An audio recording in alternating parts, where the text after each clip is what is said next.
Assalamualaikum. Kali ini Bu Amel akan mengajarkan tentang teks petunjuk. Yuk simak baik-baik ya videonya. Assalamualaikum. Apa kabar semuanya? Sudah siap belajar? Hari ini kita akan belajar tentang teks petunjuk. Tahukah kamu apa yang dimaksud dengan teks petunjuk? Teks petunjuk adalah teks yang bertujuan untuk memberikan panduan atau arahan yang jelas untuk membuat sesuatu, melakukan sesuatu, atau menggunakan obat. Adapun ciri-ciri bahasa yang digunakan dalam teks petunjuk. Pertama, teks petunjuk haruslah menggunakan bahasa yang singkat, padat, jelas, dan mudah dimengerti. Artinya, dalam teks petunjuk harus menampilkan hal-hal yang penting secara singkat dan padat, serta harus jelas dalam menyebutkan jumlah dan satuan, supaya dapat dipahami oleh si pembaca. Kedua, teks petunjuk haruslah menggunakan bahasa yang berurutan dan teratur. Bahasa yang digunakan dalam tahapan teks petunjuk haruslah berurutan, supaya tahapan demi tahapan dalam teks petunjuk mudah dipahami oleh si pembaca. Ketiga, teks petunjuk haruslah menggunakan bahasa yang tepat sasaran. Bahasa yang digunakan tidak boleh bertele-tele, harus langsung pada hal-hal yang akan dilakukan, supaya dapat langsung dipahami oleh si pembaca. Keempat, teks petunjuk harus menggunakan kalimat perintah. Dalam teks petunjuk, kalimat yang digunakan adalah kalimat perintah. Kalimat perintah adalah kalimat yang memiliki makna meminta seseorang untuk melakukan sesuatu. Contohnya, tuangkan air sebanyak 100 ml ke dalam wadah. Berikut ini adalah jenis-jenis teks petunjuk. Pertama, teks petunjuk menggunakan obat. Petunjuk cara menggunakan obat dan cara penyimpanannya biasanya terdapat di kemasan sebuah obat bagian belakang. Hal tersebutlah yang disebut teks petunjuk dalam menggunakan obat. Kedua, teks petunjuk membuat sesuatu. Teks petunjuk membuat sesuatu biasanya terdapat ketika kamu membuat jelly, membuat kopi, membuat mie instan, membuat spaghetti, atau membuat kue kering atau makanan lainnya. Biasanya, teks petunjuk membuat sesuatu terdapat di bagian belakang sebuah kemasan, atau biasanya juga terdapat di buku resep. Ketiga adalah petunjuk melakukan sesuatu. Petunjuk melakukan sesuatu sering juga disebut dengan tips atau petunjuk yang singkat. Misalnya, tips menjaga kesehatan mata, tips mengatur nafas saat berolahraga, tips menurunkan berat badan, dan sebagainya. Keempat, teks petunjuk arah atau denah. Arah atau denah biasanya terdapat pada undangan suatu acara. Contohnya, undangan pernikahan. Dan biasanya arah atau denah ini berfungsi untuk memberikan petunjuk supaya para tamu dapat sampai ke tempat tujuan.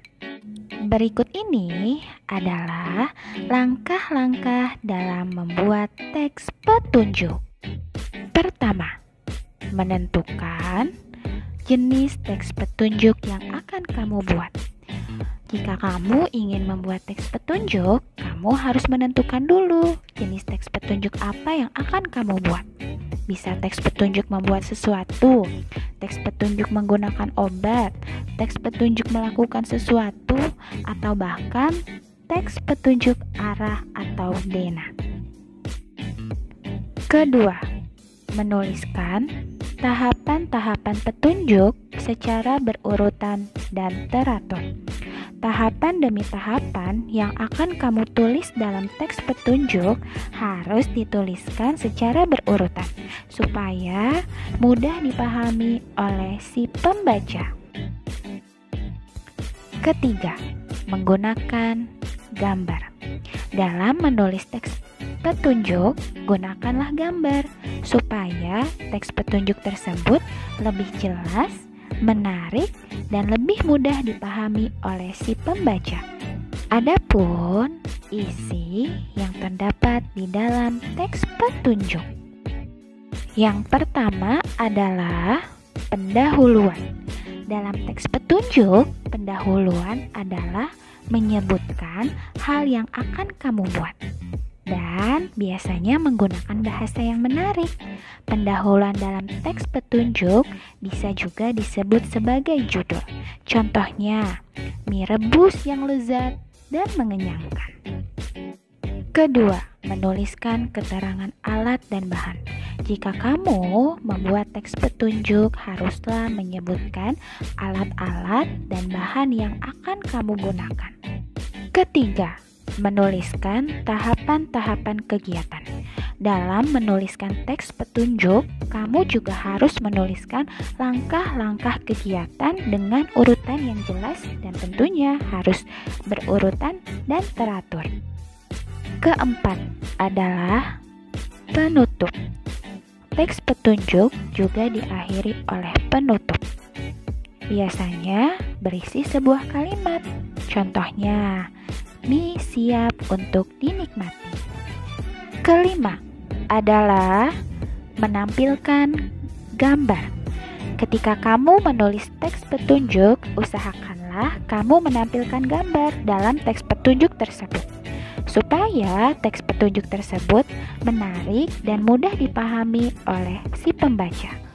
Oke teman-teman, sebagai review dari video animasi yang telah Bu Guru sajikan, jenis-jenis teks petunjuk ada 3 ya. Yang pertama, petunjuk menggunakan sesuatu, biasanya pada kemasan obat.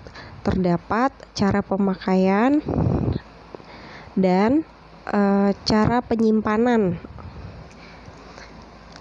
Yang kedua, jenis teks petunjuk yang kedua yaitu petunjuk membuat sesuatu. Sebagai contoh, di sini Bu Guru sajikan cara membuat kopi dalgona.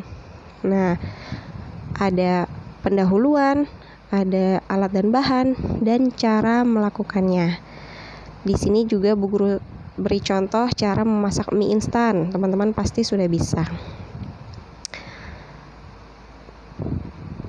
Yang ketiga yaitu petunjuk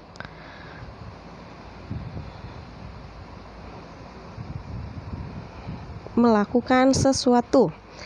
Nih, petunjuk melakukan sesuatu biasanya seperti Ibu sajikan atau Ibu beri contoh 5 langkah mencuci tangan menggunakan sabun.